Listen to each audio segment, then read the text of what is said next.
వక్ఫ్ సవరణ చట్టాన్ని అడ్డుకోవడానికి ఏదో ఒక విధంగా ముందు స్టే ఇచ్చేయండి, ముందు స్టే ఇచ్చేయండి అంటున్నారు ప్రతిలాయరు. దానికే సుప్రీంకోర్టు తేల్చి చెప్పింది. ఆహ్, వక్ఫ్ సవరణ చట్టం అమలుకు సంబంధించి ఎలాంటి మధ్యంతర ఉత్తర్వులు ఇవ్వాలన్నా అందుకు తగిన ప్రాతిపదిక తప్పనిసరిని తేల్చి చెప్పింది. పార్లమెంట్ చేసే చట్టాలు రాజ్యాంగబద్ధమే. ఇది సాధారణ భావన. వక్ఫ్ ఆస్తుల్ని డీనోటిఫై చేసేందుకు ప్రభుత్వ అధికారం, రాష్ట్ర కేంద్ర వక్ఫ్ బోర్డుల కూర్పు, వివాదాస్పద ఆస్తులను కలెక్టర్ విచారణ సమయంలో వక్ఫ్‌గా పరిగణించబోమన్న నిబంధనల మీద మధ్యంతర ఉపశమనం కావాలంటే అమెరికా గట్టి ప్రాతిపదిక తప్పనిసరని తేల్చి చెప్పింది. ఆ 3 అంశాలపైనే వాదనలు వింటామని గత విచారణ సందర్భంగా ధర్మాసనం స్పష్టం చేసింది.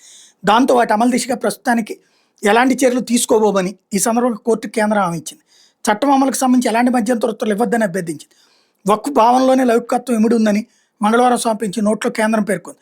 వక్ఫ్ చట్టం జాతీయ అవసరం, మత స్వేచ్ఛకు భంగం కలగని రీతిలో వక్ఫ్ సంబంధించిన పలు లౌకికపరమైన అంశాలు మెరుగైన నిర్వహణే దాని ఉద్దేశం అని తేల్చి చెప్పింది.